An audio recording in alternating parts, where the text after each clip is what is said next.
পৃথিবীতে একজন মানুষই শুধু জানতেন যে তিনি পৃথিবীতে কতদিন বাঁচবেন, সেটা হচ্ছে সাইয়েদনা আদম আলাইহিস সালাম। ওনাকে বলে দেওয়া হয়েছিল উমরুকা আলফু সানা, তুমি পৃথিবীতে বাঁচবে 1000 বছর। কয় বছর? সাইয়েদনা আদমের সামনে অনেকগুলো রুহু রাখা হলো। সাইয়েদনা আদম বললেন, এরা কারা? আল্লাহ বললেন, এরা হচ্ছে নাসালুক, তোমার বংশধর, পৃথিবীতে তোমার পরে এরা পৃথিবীতে আসবে। সাইয়েদনা আদম বললেন, আল্লাহ ওই যে একটা রুহু দেখা যায়, এটার নাম কি? আল্লাহ বললেন, হাদা ইবনুকা দাউদ, এটা তোমার ছেলে দাউদ, সে দুনিয়াতে নবী হয়ে আসবে, তার ছেলে সুলাইমানও নবী হয়ে আসবে। সাইয়েদনা আদম বললেন, মাবুদ, আমার ছেলে দাউদের কত বছর হায়াত আপনি দিয়েছেন? আল্লাহ বললেন, 40 সানা, মাত্র 40 বছর, 4 ইয়ার্স, 40 বছর তোমার ছেলেটা বাঁচবে। ও আল্লাহ, আমি বাঁচবো কয় বছর? তুমি বাঁচবা 1000 বছর। সুবহানাল্লাহ। সাইয়েদনা আদম বললেন, মাবুদ, এত ফুটফুটে সুন্দর আমার ছেলে দাউদ, মাত্র 40 বছর দিলেন কেন? জিদ মিন উমরিহি, বাড়ায়া দেন। কি করেন? সুপারিশ করতেছে পোলার লাইগা কে? বাবা। আল্লাহ আপনি বাড়ায়া দেন। আল্লাহকে বাড়ানো যাবে না, লেখা হয়ে গেছে। রুফিআতিল আকলাম ওয়া জাফফাতিস সুহুফ, কলম তুলে নেওয়া হয়েছে আর কালি শুকায় গেছে, আর কিছু করা যাবে? সাইয়েদনা আদম বললেন, মাবুদ, আমার 1000 বছর কেন দিলেন? আমার এই সুন্দর ফুটফুটে ছেলেটারে শুধুমাত্র 40 বছর কেন দিলেন? ও মাবুদ, আমার 1000 বছরের দরকার নাই, আমার 1000 বছর থেকে 60 বছর আমি আমার ছেলেরে দিয়ে দিলাম। দাউদ আলাইহিস সালাম বাঁচবে 40 বছর, তো বাপ আদম যদি আরো 60 দেয়, 40 আর 60 মিলে কত হয়? 100। ভালো হিসাব বোঝে, 100। আর আদম আলাইহিস সালাম পেয়েছিলেন 1000 বছর, 60 কমে গেলে রইল কত? 940 বছর পৃথিবীতে থাকার পরে মালাকুল মাউত চলে এসেছে। কারণ এটা on time, the death will come on time, it never late, কখনো দেরি হয় না।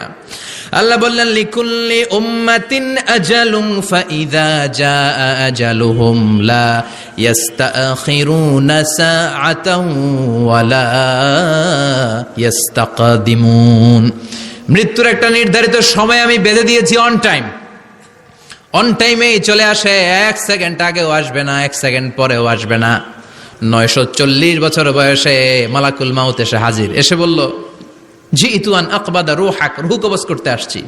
আদম আলাইহিস সালাম বললেন, রূহ কবজ করতে আসছো মানে? আমি বাঁচবো তো 1000 বছর। কয় বছর? মালাকুল মাউত বললেন, না না, ওই যে আগের কথা স্মরণ করেন, আপনি 60 বছর দিয়ে দিয়েছিলেন। কয় না, আমি দেই নাই, আমি আরো বাঁচুম, আরো 60 বছর পাওনা আছি, আমি দেই নাই। মালাকুল মাউত বললেন, আপনি দিয়েছেন? আদম বলে, দেই নাই। মালাকুল মাউত বলে, আল্লাহ ঘটনা দেখেন, দিয়া কয় দেই নাই। আল্লাহ কয়, থাক, কথা কইস না, আয়া পর। সুবহানাল্লাহ পড়েন। নাসিয়া আদম ফানাসিয়া বানু, ভুলে গেছেন উনি।